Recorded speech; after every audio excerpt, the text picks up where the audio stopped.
This session is very much building on what Build as a project nurtures, and that is, let's look in our neighborhood. Let's turn around and see what are the things, what are the examples that we are surrounded with, and let's try to learn from them. The idea of this session is actually to share those stories with you in order to spark your interest, to somehow spark your imagination, and hopefully to invite you to start thinking about the similar solutions in your own environment. We are proud and thankful for our speakers in this session, and we're going to jump, as I said previously before the lunch break, through the Europe a little bit. And we are starting with Austria first. We will finish with Austria as well. But the first speaker that I would like to invite to the floor to share the best practice story is Mr. Alexander Kopeček. Mr. Kopeček is going to share with us Vienna 3420 Aspern Development City Lake Aspern best practice story. And pretty much the concept is the same as it is in the, we see you, Mr. Kopeček. Thank you for joining. The idea is pretty much the same. All the best practice speakers will have 15 minutes to share their story. After that, we're gonna try in 5 minutes to answer on the main questions coming from our audience, and then we'll move forward. Mr. Kopeček, once again, welcome. We are very, very thankful to have you here with us. I'm gladly passing the floor to you. Okay, thank you for inviting me. I'm the CFO of Aspern 3420 Development AG, and I was connected with the project since the beginning of the project. It is 12 years ago we started, and everything started with a green field. And you will hear today from Mr. Martweiter, who was the Planungsdirektor of the City of Vienna, about the smart city strategy of the City of Vienna. And we think it was a very clever strategy, what the City of Vienna wanted to reach, and it is the right thing to do it this way. And we want to show with our project that all the ideas the City of Vienna have, that will be real. And we want to make it real. And for 12 years ago, we started with a vision on this green field. And there we want to show our customers, our future customers, what we want to have from them and what is our idea and our vision. And there we produce a little film. What is our vision? And in my presentation today, I will explain you always the situation between gain maximizing and quality maximizing. And my result will be that invest in quality will be a good investing because it was successful for the long term.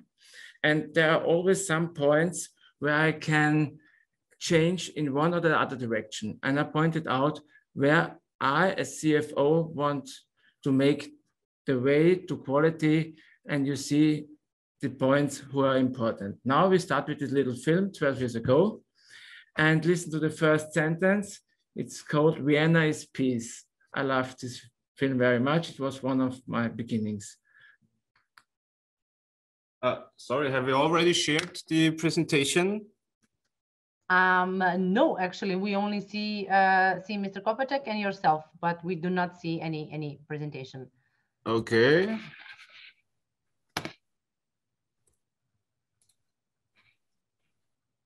And Mr. Kopeček, while we are figuring out this technical things as usual, so the film was recorded 12 years ago, if I That's right, yes, and you will not see some buildings. You will see the idea what we have, and after the film I show you the first picture what is happening now. Perfect. Presentation is working now? Yeah, it is. Thank you so much.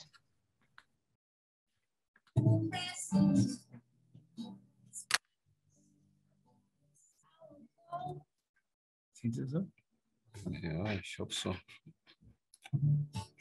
Is it too much to ask for more? In the end, we all want the same, a beautiful life.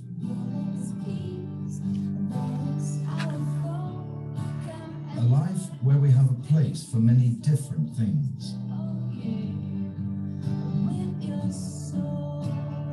And a place where we can really experience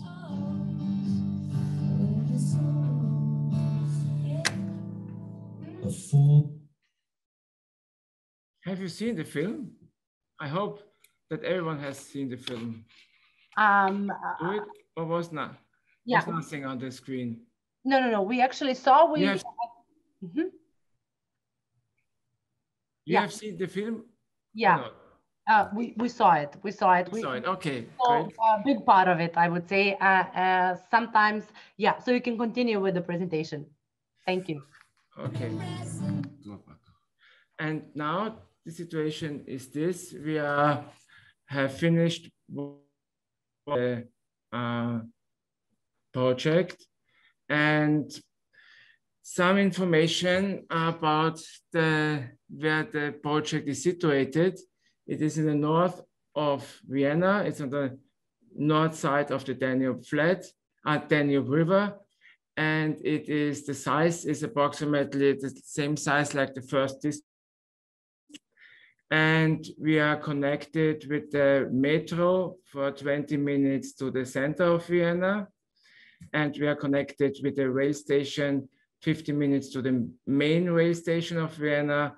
And it is possible to reach the airport in 30 minutes and to reach Bratislava in 28 minutes with the train. It's very important for us to have this situation. And a very good thing was, before we started the project, the metro was built. And we can start with the metro, this project. The first 2,000 workers are coming with the metro to this area, and everyone training this behavior from the beginning.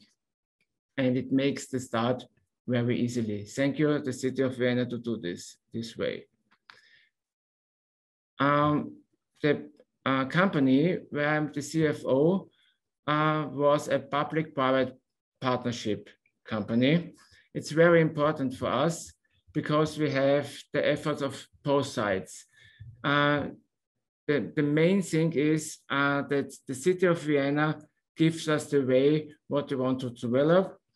And on the other side, we have the Republic of Austria. There are some questions you need also the Republic of Austria to develop such a big project. And on the third side, there are private companies, an insurance group and a bank. And everyone helps us to develop this project. Here you see a picture of the last summer. I really like it. This Caribbean turquoise is real. It's not made in a Photoshop studio. It is real, and it's very nice to go bathing in it. And I was there sometimes with my children. And what key facts about the project: the total investment volume is 5 billion euros. The cross-site area is 250 hectares. It's about 340 football pitches. It's really large.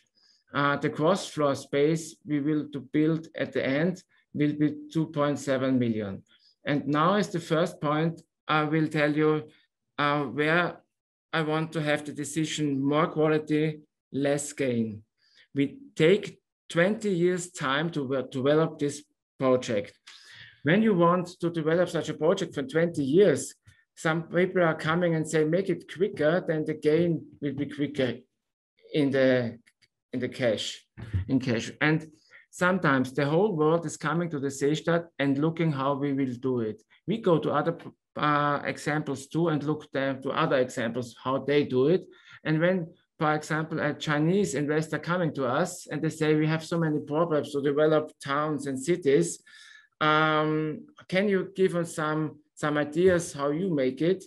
And to see our model, when you ask me some question after my which I will show you the model, and they see it, they say, oh, it's nice, we build it in 2 years.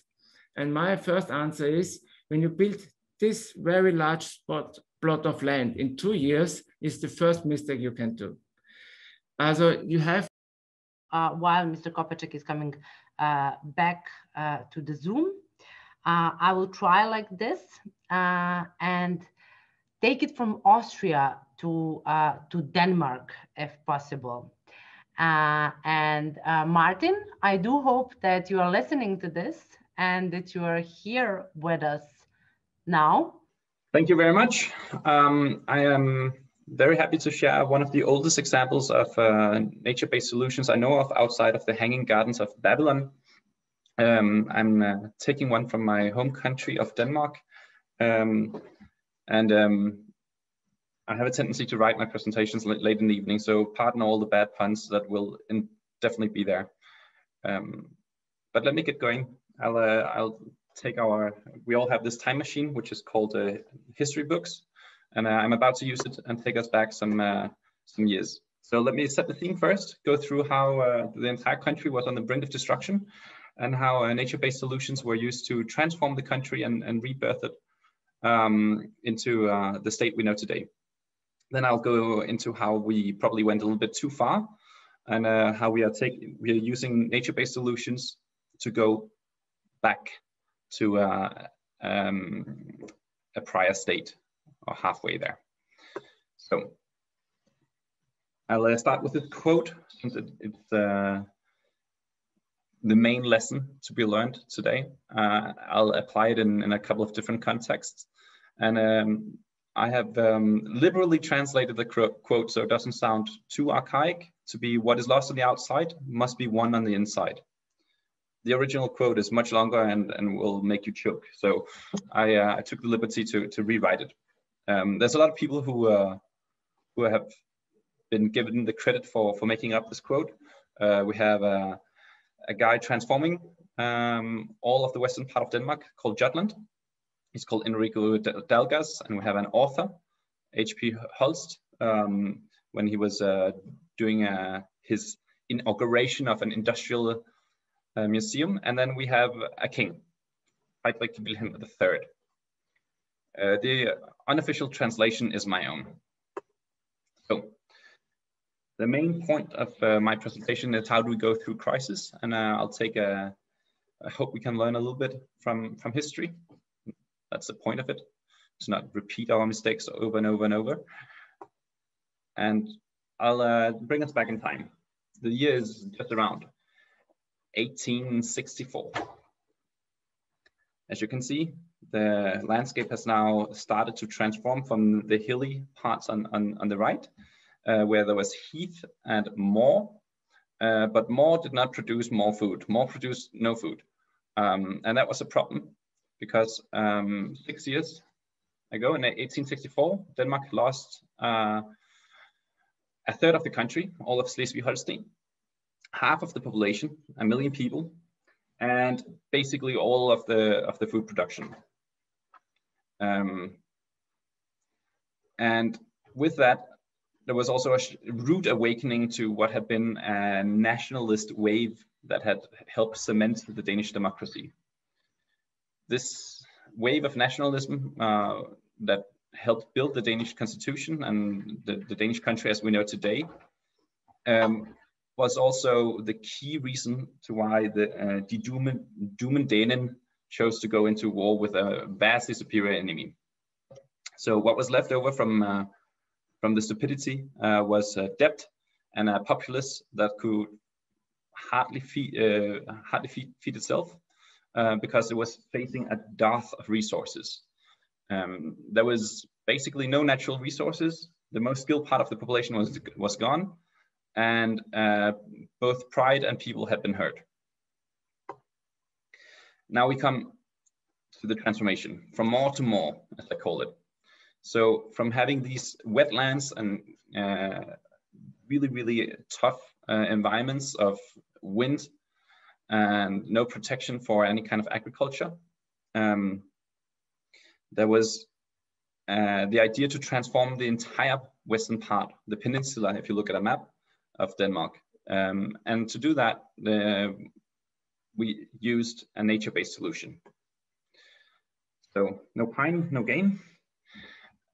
To transform them all, first was used an extensive amount of forest. Pine forest was planted from the southern border all the way up to the north. Now today pine trees are not very popular except for Christmas. And they still have a tendency to kill other plants or steal their light and drown them in the soil, basically. Take away any kind of nourishment. But in this case, we needed the soil to be transformed. So the pine trees, they had the great property of growing very quickly. And being a small trading nation, knowing that there were more fertile lands to the south, these pine trees were imported from the Pyrenees. So they were used to being between a rock and a hard place, ideal for the circumstances that we're about to face. After the pine trees came the hardwood, hence the happy to tree me. Sorry, I couldn't help myself. The hardwood are what is now known for in most of our current golden age paintings. And if you go to a forest today, what most Danes think is the Danish forest is these lush hardwood forests. Now, of course, that just goes to show that, like most other people, Danes are wildly ignorant about their own history. The hardwood was also imported, and after chopping down and the pine, the hardwood was planted to go through the next step of transforming the country, transforming the very soil, the essence of the Danish earth. Now, what is unfortunate is, of course, as we needed food, the idea was not to keep all these beautiful forests filled with cousins of Bambi.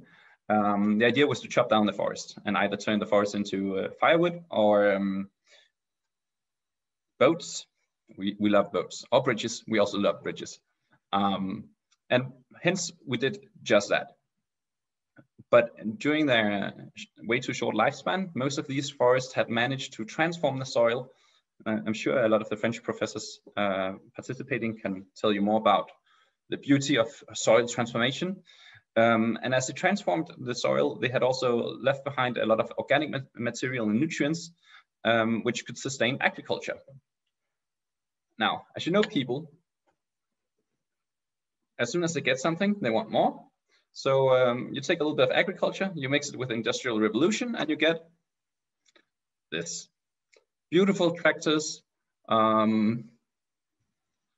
pesticides, the works. Denmark now produces somewhere between 4 and 5 times more food than we need. Going from starving just around 150 years ago, that must be said to be quite the transformation. We never stopped. It's like we're addicted to producing food. It's not because we want to eat it. It's not even a really good business. Most of the people working in agriculture are horribly indebted and only survive on EU subsidies. But we still do love using our country for agriculture, and it's producing somewhere around 6 to a bit more than almost 25% of our greenhouse gas emissions, 22.4%. The number keeps on rising. The food we don't eat, we either sell, store, or feed to pigs and cows, which we then subsequently sometimes eat. Now, of course, that has had a variety of negative impacts. And I can see those questions. I'll answer questions later, which is why we are here today. We're talking about how nature-based solutions can be used not just to transform the land into huge amounts of agriculture, but also how we can go too far. So after having transformed the land, not once, not 2 times, but actually 3 times, we found out that our groundwater was getting polluted, and our coasts were being eaten by the ocean. And at the same time, whenever it was raining, everything was flooded. So Now we are looking back to how we can use nature and how nature used to absorb a lot of these environmental pressures. And we are reinstalling a lot of the wetlands. So right in front of you see what is called a bio-la installation. It's this little cute lake here in the middle of things, which is there to clean rainwater and absorb some of the excess water from storms. Now, I'm going to warn you, there will be a lot of NBS shown in a very short amount of time that is about how to deal with excess water. Denmark is a very low-lying country, so the main climate risk that we face is flooding. And flooding, also flooding. Here's another one, which is prevent all the surrounding homes, but also a city that is south of this picture from being flooded. It's a whole new lake. It's actually back in Jutland. So the place where we had on purpose planted forests to get rid of wetlands, we're now reinstating old natural lakes. We are giving them the place to run over their old edges and borders, and hence also to absorb stormwater. Some places we're doing it a bit more creatively or more in tune with people and getting them closer to the blue environment. So here we have a blue-green park, as we call it. So the idea is there's a bit of an obstacle course, and it's bringing the citizens closer to the old wetland feel of the original country. Now, to most people here, it feels new, when in actuality it's us turning back the clocks of time. This is in a place called Viborg. As we continue, this is a bit closer to home. This is the first one, which is not from Jutland. Close to our capital, it's Dragør. And here we have the issue of our main airport, and most of our infrastructure and most of our people are living in Copenhagen. Copenhagen is also very vulnerable to rising oceans. So we looked back and again imported actually the solution, this time not from Spain and the Pyrenees, but from Jutland, and copied some of those landscapes to both prevent rising ocean damages, but also storm floods and issues with boats that would hit ground due to places being momentarily covered in water. Now with these wetlands that are great at absorbing both CO2 and water, we can avoid those issues. Interesting thing is, so far most studies show that each dollar or each euro invested in nature-based solutions in this way, they save 5 times that amount. So for each euro invested, we usually save around 5 euros in climate damages due to floods and so on. And I think that's before actually calculating the extra carbon storage. Here we go back to Jutland. There's a huge tendency right now to use NBS mostly to recreate these water parks. The good thing is that you can see how it spreads. If you look at let's include the map, but it basically, it looks like whenever one municipality starts employing these kind of nature-based solutions, the neighboring municipalities, they seem to pick up on it and learn from it. And the website I've used for most of my sources here, Klimatilpasning, also helps municipalities go through this process and help them calculate the benefits over time, making it an easier financial decision to make for municipalities to reinstate nature-based solutions. Now, what about all the food? Well, as I said in the beginning, what is lost on the outside must be won on the inside.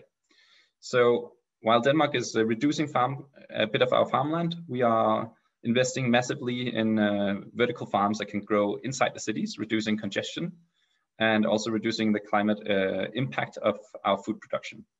This is one of the biggest in the world. It will produce one ton of greens per year, mostly through wind power. I think that will be it for my presentation. I'm open to questions. I hope I didn't rush through things too quickly.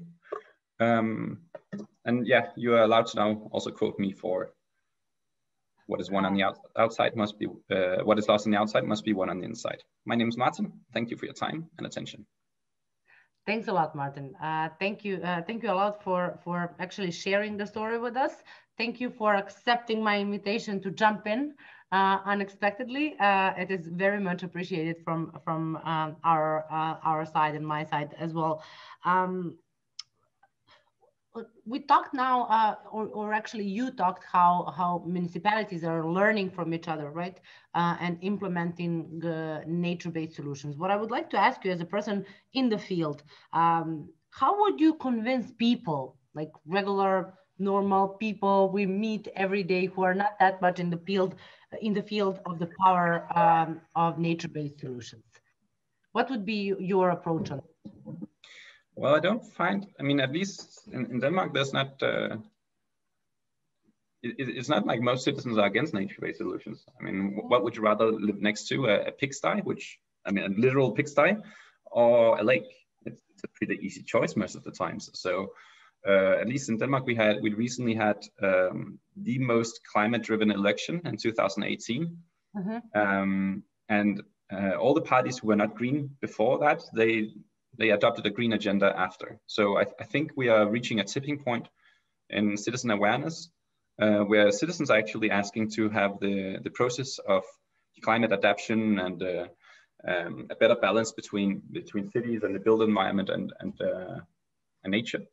And they're pushing for it to an extent where the politicians are the slow ones quite often. Yeah, we've heard that quite a lot to them. I mean, not quite a lot, but it is something that is actually going through the first day of the conference, that decision makers, in that sense, the ones that we are dependent on, are taking some things slow. But let's hope that this is going to change a little bit. Let me see. I have some questions here. A question coming saying, do you see cities as the spaces for future solutions? I'll open the Q&A so I can also read it along. Recording of the sessions will be shared. You're welcome to share my session, always. If I go on screen, it's because I expect others to see what I'm doing. And in terms of life cycle analysis, well, that's one of the things that associations like climate tilpasning, which means climate adaptation, we're not very creative in Denmark. Okay, we have some designers and people who can paint, but the rest of us, we are, if you're not in that, you're not creative. We use simple names, right? Life cycle analysis is part of what they offer and help smaller municipalities do. And we also have some of our biggest, one of the biggest property owners, Realdania, is helping the built environment improve. That's what they use their surplus funds for. It's a foundation which has billions and billions and billions of euros, and their main charity is to help improve the built environment. Our pension funds do the same. I mean, our pension funds are extremely long-term in most of their investments, so they also help encourage these climate adaptation measures. Thank you. Let's pick up maybe the next one from FG. Yeah. Can you give me some more references about the green vertical farming? Tons. I would probably have to go off screen and find them. But if you email me for them, I used to work with startups all the time, alongside one panelist that will join us later, Frederick. But I can look this one up in a little while. During the next presentation, I'll write it to you, FG, okay? If that's possible, I'll type the answer. But it's not the only one. And the main challenge for vertical farming right now is the amount of subsidies.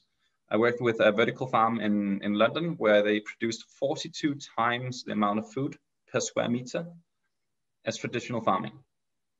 Now, that was actually a bad thing for them because in the EU, you get money based on how many square meters you use to produce food. So we have some really bad incentive structures when it comes to efficient land use. We are encouraging inefficient land use through our biggest subsidy machine on the continent.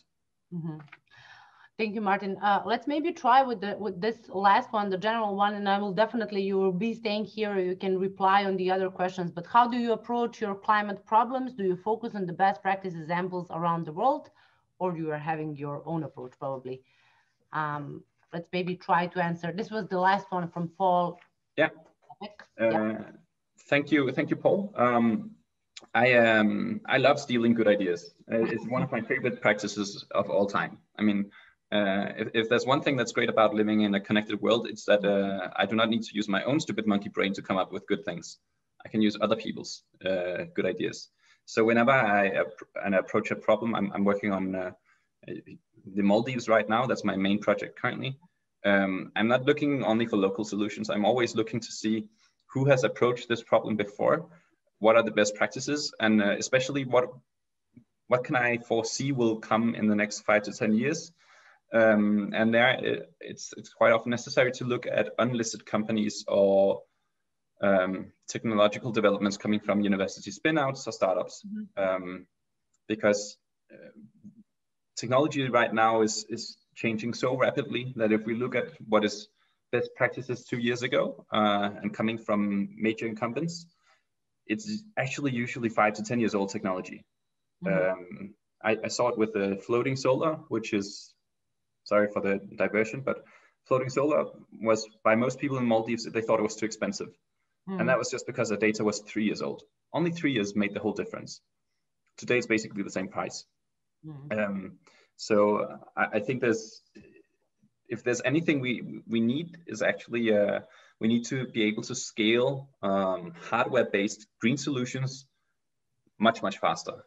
We need a better best practice tunnel and a best practice spread of some of these hardware-based solutions, so that they can achieve some of the same kind of growth rates as we have seen for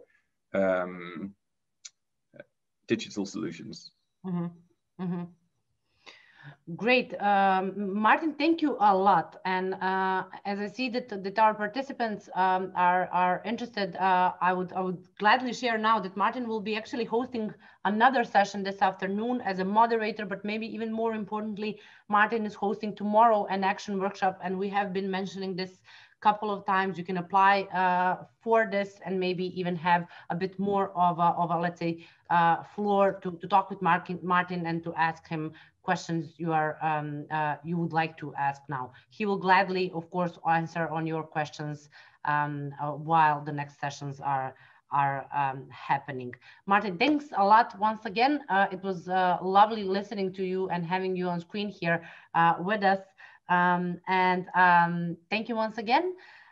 We are moving from Denmark to Spain, and I'm aware that I'm sounding like a Eurovision song contest hostess, but yes, we are moving to Spain, and I'm happy to invite Mr. Andreu Ulied, head of Erzilia Foundation, who's going to talk with us, who's going to take us straight to Barcelona, and we are going to listen what Barcelona has to offer as a best practice story. Mr. Ulied, thank you so much for being here with us. Thank you for being patient. I'm gladly giving you the floor and gladly listening to the best practice from Barcelona. Okay, good afternoon. Thank you, Daniela, for having me here. I'm going to share my, my presentation with you, which is mostly about images and pictures from the things we are doing. The title is Learning, Learning by Doing, Managing Nature-Based Solutions, Best Practices from Barcelona. Okay, the conclusion will be what is really a nature-based solution, what is the problem we try to solve, and if the practices we are having in Barcelona are really useful for the rest of the European cities and meaningful. These are the plans. I will review briefly just with some images. This is the framework, the Green and Biodiversity Plan, the Urban Mobility Plans we have. And then I will review just a number of projects we are working on, just for you to see different options, things that we are trying. So myself, I'm Dr. Engineer. I have a master's degree on urban design at Harvard GSD. I also study philosophy. And I'm working as advisory of the local council of Barcelona, and I'm having other positions on the Commission of Urban Planning and the Metropolitan Strategic Plan of the Barcelona. So in a way, I'm kind of insider, and I will try to be honest in this presentation, not selling what we are doing, but sharing with you the experiences we have. So this is an image of the Green and Biodiversity Plan we approved 1 year ago. The goal is not to have a green city, but a fertile city. We would like to have some increasing number of species of plants and animals, not as many as possible because there are constraints on public health. Also, it's good if we can produce at least vegetables in some parts of the city. And this is very good for social inclusion. But let's say we cannot be in favor of wild nature here because we are in a very dense artificialized city. And this is the image of the planning of this concept, which is creating corridors, green corridors, linking the mountains with the sea. And this has a recreational purpose in the sense that we try to increase the number of public spaces open to people. And these corridors are not following rivers or natural corridors. They are just following streets. The old rivers on the valley are converted in sewer systems, of course. The idea is to have a green infrastructure, so we can begin by reusing water from the rain, and we can in a way include more and better environmental management on the whole city.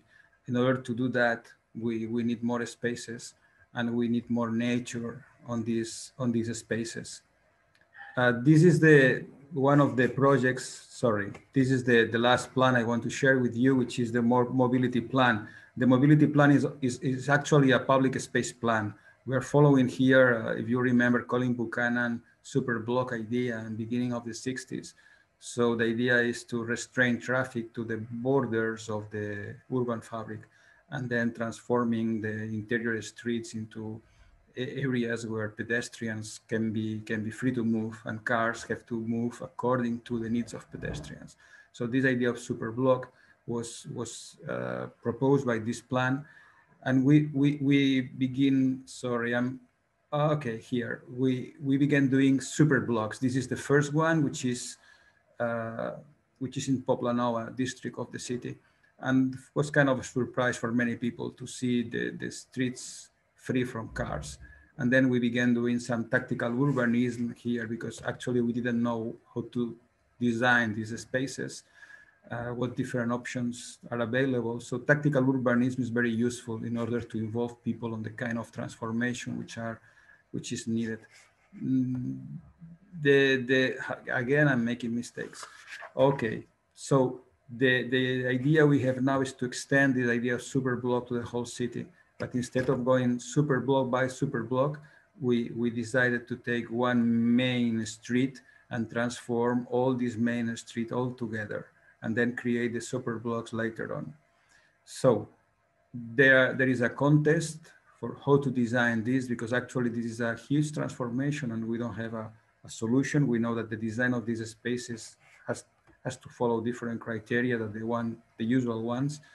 So these are a contest, and different architects and designers propose different things. This is the species parliament proposal. The idea is to increase the number of spaces of plants and animals that can share this space with human beings. This is the proposal to create kind of urban forests, not parks, but urban forests on the city center. This is another proposal, which is kind of redesigning these spaces as innovative gardens, let's say. This is another proposal. So we have plenty of proposals, and the local council already selected one to begin working with, but one which in a way is connected to the others, because we are not sure how to use this space properly. So the transformation of streets on green areas is far from being obvious to us. This is another project, sorry, again. Okay, this is another project which is very much advanced. So we demolish a major motorway in the city center. And the idea of this demolition is to transform this space into a green area. So we're optimizing the quality of the space by maximizing, let's say, the number of plants, the diversity of plants and animals which are here. So giving of this space a rich ecology. So the ecology and the environmental management of this space is as important as recreation. This is another project which is going on, which is removing cars from the main avenue of the city and placing a tramway instead of this space for cars. Again, suddenly it seems that we have too much space for people. So it seems that we don't know how to do with such increasing number of space, but because of that we need flexible design, very open to be changed and give opportunities to people to self-organize themselves from these spaces. This is another large project which is going on many years ago. Is half has been achieved, is the Sagrada Lineal Park.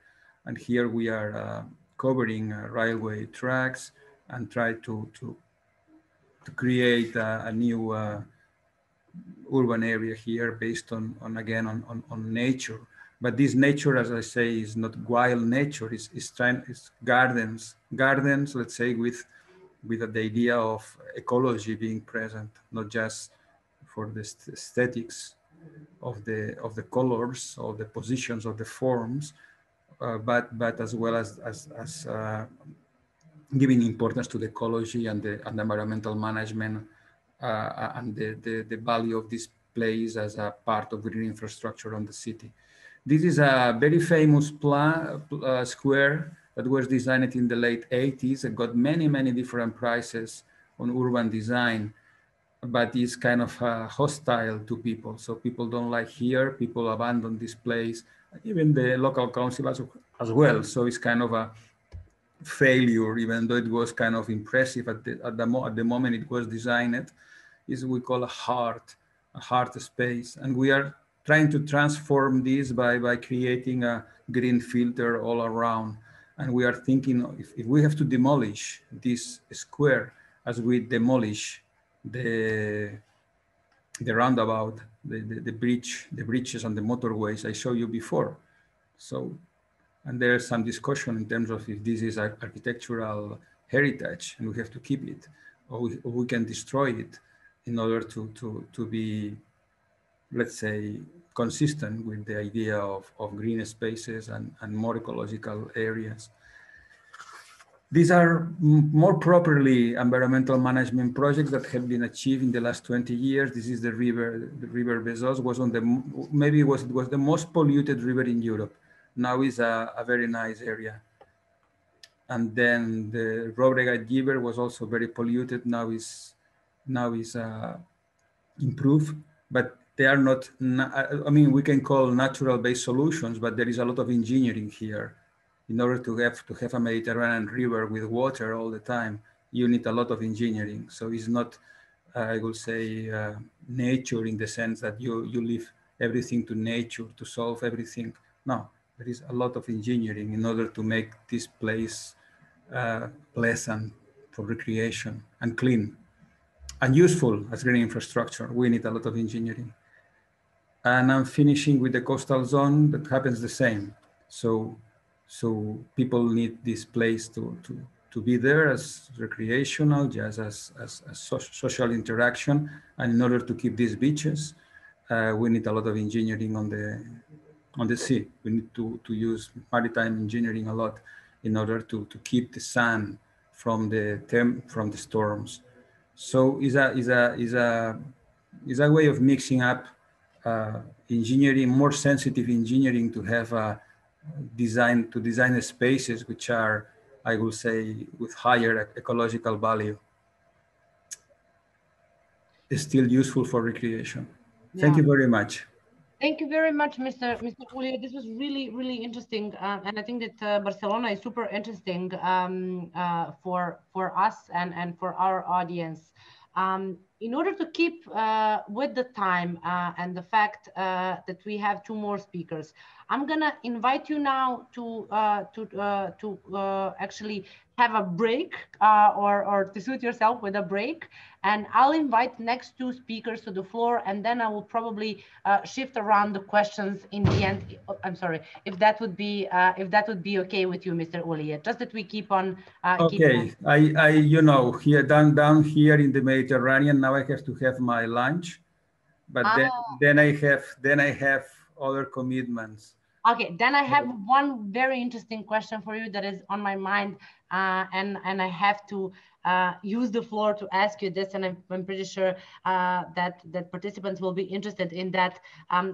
We're talking about Barcelona as a best practice example, and there is quite some stuff that are interesting, and I think that, and we also heard in the morning session that people are looking at Barcelona when we talk about smart and sustainable cities. What is, in your opinion, the biggest barrier in your own environment in Barcelona when it comes to implementing nature-based solutions? Is it you said the biggest failure? Barrier. What is the main obstacle? The main obstacle. Yeah. Okay, the main obstacle, I think, is to get people acceptance. Like citizens acceptance, right? Yeah, citizens acceptance, because we used to say that the process matters more than the final results. Mm-hmm. Because previous speaker, let's say, as many other people said, we have to apply fast solutions to the problems we have, or the problem is going not so slowly. Actually, I think the first speaker said maybe otherwise, that we have to go slowly. I agree that we have to go slowly. Nature takes time. And people acceptance, citizens accept also takes time. So we are doing things which are new. So we have to give room for self-organization of activities of people on the streets.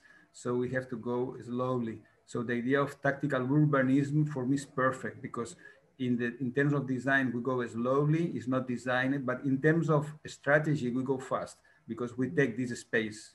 The space is free from cars very soon.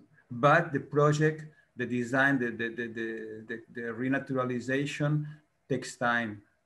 So for me, tactical urbanism, like the picture we are showing right now, and something that is happening in many European and many American citizens, South American cities, I think this is a very good and sensitive way to renaturalize cities. So being slow on the design and the process of reconstruction, at the same time, taking the risk of going, I will not say fast, but taking decisions so people can see the change. Yeah, they can feel it and see it in front of, yeah. Yeah. Yes. Thank you so much, Mr. Uliet. I really appreciate your input here. This was really inspiring for me, and thank you for your time and energy and the information that you have shared here today with us. Okay, thank you very much. My pleasure. And now we are moving back again from Spain to Austria, and I would like to ask again Mr. Kopeček to join us here on screen. And the presentation is done. Yeah, okay, perfect. I hope that we have it figured out when it comes to the tech part of our talk. You can start. I'm again passing the floor to you. I'm sorry for the difficulties that you experienced here.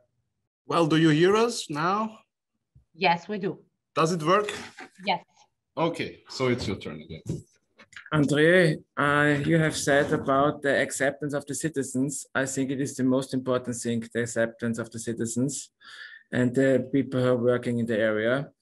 And when we asked the people, the 8,000 people who are living now and working in the Seestadt about the acceptance, our acceptance was very high. And we have a very positive response. And we are very proud about this. And we always ask the people if they want to have something. And when they have some wishes, we will try to make them real. The first thing you remember was give things time. The second message is have enough space, high quality green space and open space. And it's better to have some higher buildings and then you have enough green open space for the people and for the people who are working and so on. And the mix is very important. And what are we looking, what is the important mix? You have something for leisure time. You have to have parks to spend your time, not to spend your holiday. You spend the hours after work, these 2-3 hours when you can go with your children in a park, you have it in the near. Not like 50 years ago, you have to travel with the car, 1 hour to go shopping, then 1 hour to go to the fitness center and 1 hour to go to the working place. It is, we called it the city of the short ways. And it is very important. And therefore you see these bubbles here, and we have working and we have residential. And we're looking very strong on the part of shopping. And these three things are very important, but never forget a fourth thing. It is the culture. The people need some energy for the brain. It's not enough to work. It's not enough to sleep and to spend your leisure time. You need energy for your brain, and therefore is culture, to invest in culture, and are very important. And this is a thing we look also. So the second thing is give enough space for high quality. Then look that the city is a city of short ways and invest in culture. But it's very important, culture from bottom up. It's very important that the people can make it from themselves, yes, and to give rooms that they can make this. So you have heard about, in the beginning of my presentation, about the Smart City of Vienna. We are an urban lab of Smart City of Vienna, and Mr. Madreiter will tell you about this strategy, and we are very proud to be part of this strategy and make it real. Here you see a very important sentence: resourceful management of resources. In our company, we have a fantastic planning team, and this planning team always gives some benchmarks. And we try from the beginning on that we use every material we have on this area, don't transport it away and bring other things inside. All the blankets and sand of our lake in the middle, we construct the buildings. And when we take the soil or the humus of the floor, you see this picture, we make some parks for children who can play there. And this is very intelligent to do this. And Mr. Rom, I think he's another speaker here. He helps us to establish such things. And this is good planning from the beginning. It's very important. Everyone in the world speaks about the model split of mobilization of traffic. 40% of the traffic is by foot and bicycle. 40% is with the public transport and 20% is individual cars. And in this 20% part, we try to have car sharings. I think this is the model split that should be important, that cities can run long-term, because we need more space for humans and not for cars. I think it's everyone in the world understands it. I hope so. And when Mr. Andreu speak about the acceptance of citizens, we found 2 million euros in a mobility fund. We called it Mobilitätsfonds. And we asked after 2 years, the people are in our city, asked them, what do you need? What do you want? And then they tells us what they want. And now we spend the things and invest in this. We are not starting with our ideas and think we are the most intelligent people, and the people who live and work should do this. So we ask them after 2 years, what do you want? And then we spend the money. I think it's very intelligent to spend the money when you see what is necessary. Mr. Schlee will speak about our ideas about water management and this thing, and I don't want to tell you not too much about it. You know, it's very important, the urban heat things, the green residential city ideas. It's standard, and we do this. And you have another speaker who tells you more about this. Yes, it's very important the water from the rain is going to the groundwater and seeking the groundwater, and not the banks of the Danube are floating. Yes, it's very important. Digitalization, everybody speaks about digitalization. What does I mean in housing and construction with digitalization? I think it's very important to know what a building can afford. When you go to the doctor in the hospital and the doctor knows everything about your body, he can react, he makes the right things when you have information about your body. And the same is by a building. When you know 20 years after the building is done, and you know 20 years later what is inside, how does it work, the building, it helps you to repurpose a building.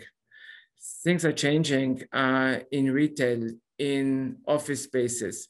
And when you can use this building and you know what the building is inside, you can repurpose it better. And therefore it is very important to make digitalization for the buildings. This is a question. We have the Aspan Smart City Research Company, and the question they're looking for solution is energy. To have smart grids, energy grids, that the energy get not lost and will be used very, very intelligent. Yes? And when you have a supermarket and you have a fridge there, the heat of them you can use for heating a residential. This is the idea. And this is a company compared with the Siemens company and the Vienna energy company, who makes for 40 million euro projects in our area.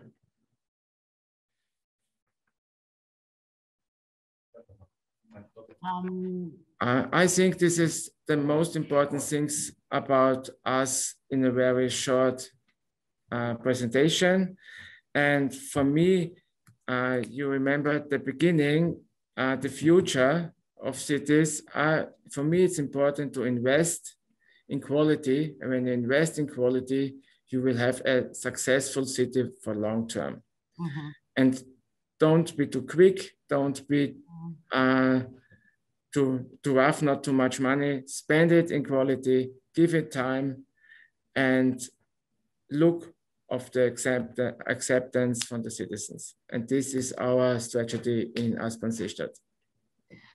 Mr. Kopacek, thank you so much. This was a really inspiring story. I must say, even that having the technical difficulties in mind, I think that we made it. Thank you, Daniela. You are short on time, so I'm not sure whether you have time for questions or not. The only, I mean, for me, if you have time for one very brief question, and I've written it down, as you said, good planning, give it time, and invest in culture. For me, this is something that is still staying in my head. How was the process from your experience investing in culture? As you said, 12 years, the video that we wanted to play in the beginning is dating 12 years ago. And here we are now in 2021. How did you manage to build a culture around the project that you are working on? I think the easiest way to manage it is to give culture cheap or not cheap, free room, free space. When we manage this way, we have to, we think that a garage not dig in the floor, in the ground, to build it high is a cheaper way. And there you save money. And we say, when we have garage and we have in the ground floor, there we want to have space for social activities, for cultural activities, for non-profit companies. When you pass this building, you see a very nice ground floor and you have action there. And we say to the developer of this space, you have to give us free. Give us the space free, and we offer him to cultural people who are working in the cultural community. And this is a very easy way to give them a chance to establish in the area. Thank you. Thank you so much, Mr. Kopiček. There are some questions popping here, but I think that Mr. Kopiček shared really nicely all social media or all channels where we can stay in touch with the City Lake Aspern project and probably reach out to them with our questions. Once again, we are very much appreciating your participation in this conference. It was lovely to listen to your story. Thank you, Daniela. Since we are pretty much hitting the time limit in this particular session, I would quickly pass it without rushing or anything similar. I will pass the floor. We are staying in Austria. We are staying in Vienna. And I would like to pass the floor to Ms. Thomas Rom. Mr. Rom, thank you so much for actually being patient, for waiting, for being here with us while we were shuffling through the panelists. We are talking today with you about Baukarussell, Viennese Association for Urban Mining Circular Solutions for Cities. I'm not going to actually give any more introduction. I'm just going to say thank you that you're here with us. And give you the floor to share this best practice example with us. Welcome, and the floor is yours. Thank you, Daniela. So I share my screen. Can you see my screen? Yeah, everything there, everything perfect. So good afternoon to you all. Thank you for the invitation to this nice conference. What a nice title, Urban Jungle, I love it.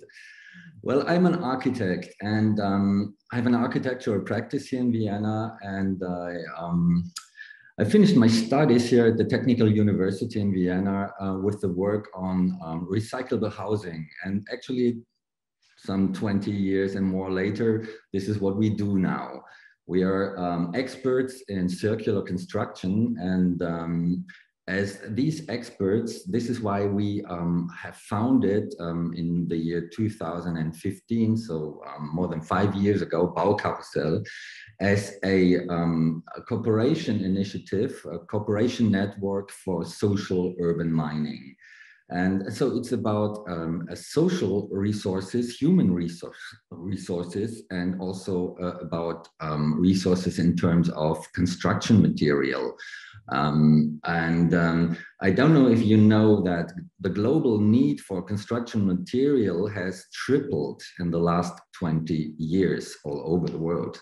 So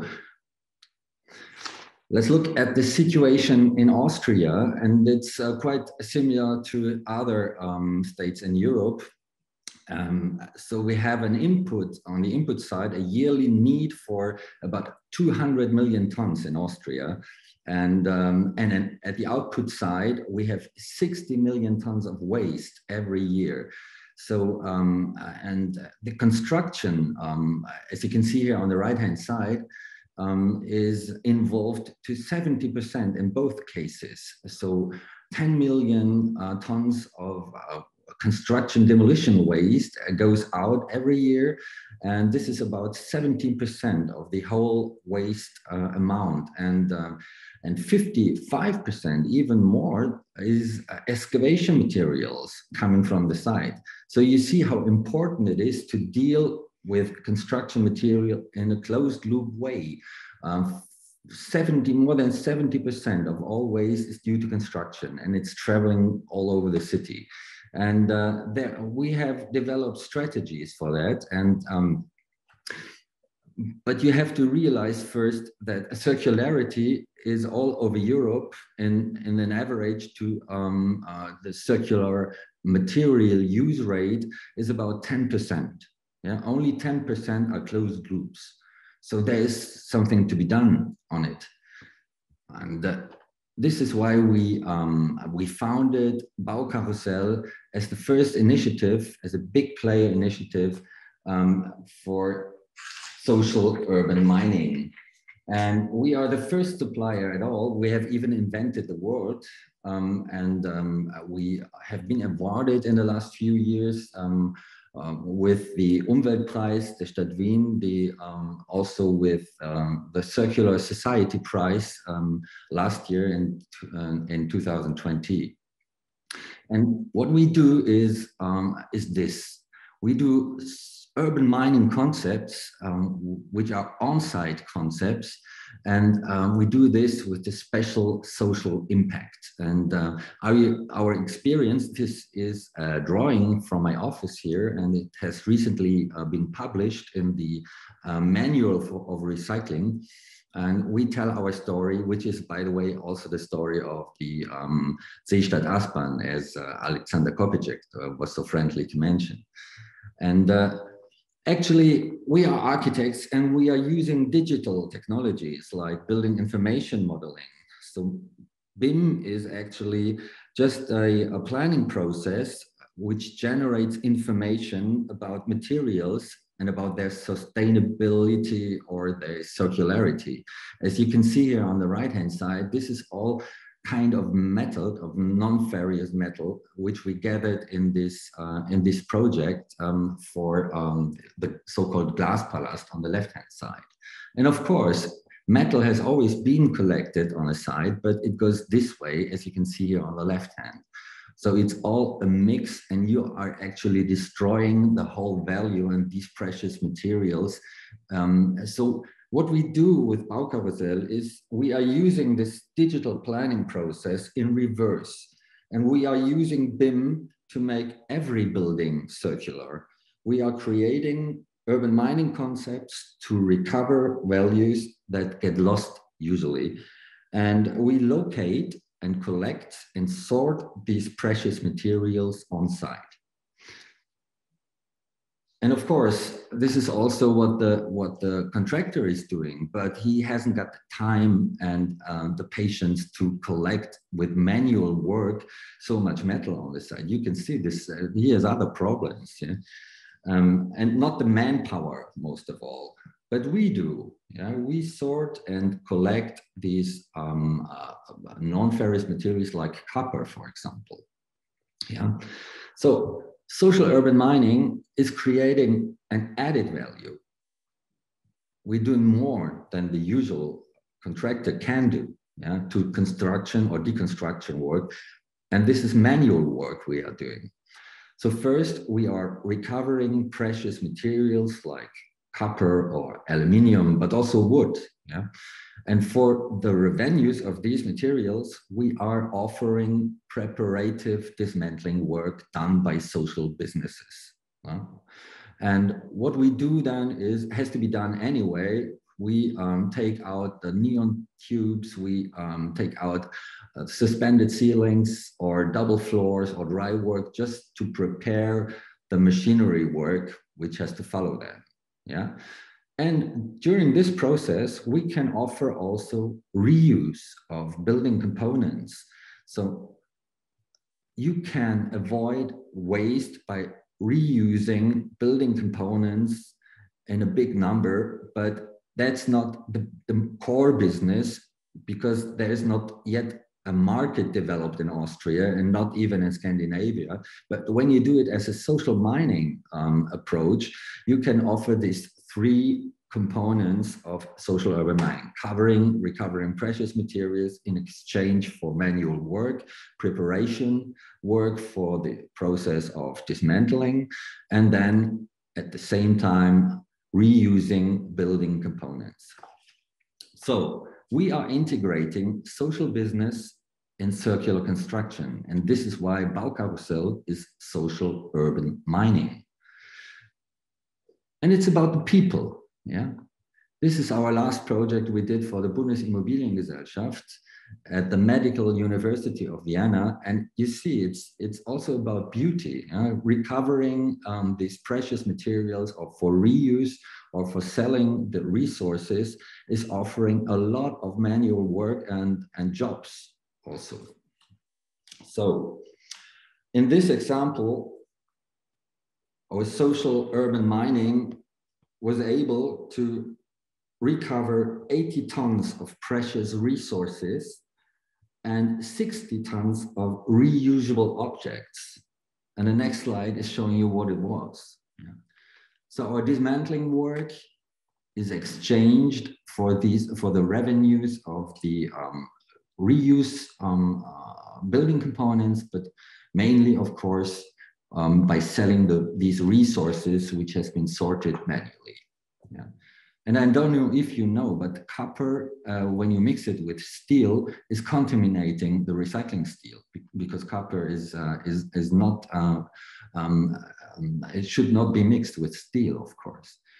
And here they are, our local partners. We are actually involving only local partners in circular economy, in circular construction. And these partners are always social businesses which want to create employment. Yeah? And this field of dismantling building is a perfect field for qualification and for employment. And finally, it's for the client, the added value is the client could save time, could reduce waste, and invest these revenues with the social impact. Thank you. Thank you so much, Mr. Rom. This was truly inspiring. I know that I'm now repeating myself after every best practice, but even though we had some technical difficulties in this session, I feel that I'm overwhelmed with good examples, as I said, in our environment, and I am happy that our participants got a chance to listen to this. What actually is striking me here, especially related to Baukarussell, is how easy you talk about this. And what I would like, so this is not an easy project, and this was definitely, I'm very certain, only by seeing this, that you definitely encountered many challenges. You including social business, you're talking about the impact, you're talking about something truly innovative. What was the biggest challenge for you personally and for your team in order to get here? Where did you getting your inspiration, your strength to pull this through as a project? Yes, we are dealing with resources for a long time. As you have seen, we are consulting developers like big city of Aspern or other development areas, and you have so many resources during this process getting lost. Yeah. And it's really incredible that there is no structure to deal with that. Yeah. So 70% of input is due to construction and 70% of waste is due to construction. And actually there is no waste. It's just the material at the wrong place. So first of all, I have to say this enormous amount was the challenge. And we have had to find local partners, and we are building up this infrastructure of knowledge to care and to share these resources. And our experience is that on the first hand, it should be the the side of the cities and and even the states, like the Bundesimmobiliengesellschaft, the federal organizations, that should be aware of these resources and become more able to deal with them. Mm-hmm. What I'm interested actually also to know, you were mentioning social enterprises a lot. Where have you had a chance to connect to with social enterprises that are on an early stage level?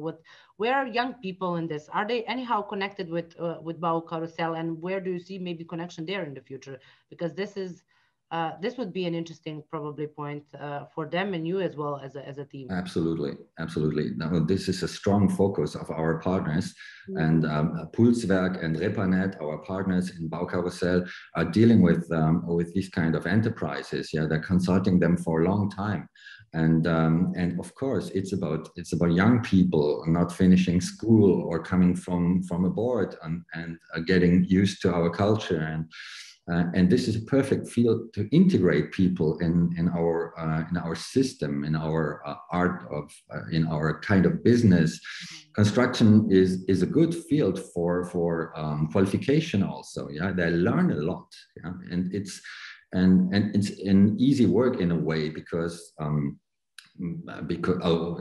it's dangerous also, but it's easy to apply. It's all manual work, and you can improve. Mm-hmm. Thank you so much, Mr. Rom. We are already, I think that my colleagues from the tech room will kill me, but I would gladly stay here with all the panelists from this session. But I have to close it. I have to close it now. We are really thankful, and we are actually delighted that we had a chance to listen to your story today. And thank you for sharing once again.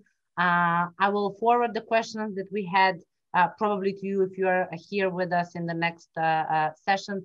Once again, thank you. And thanks to all the other panelists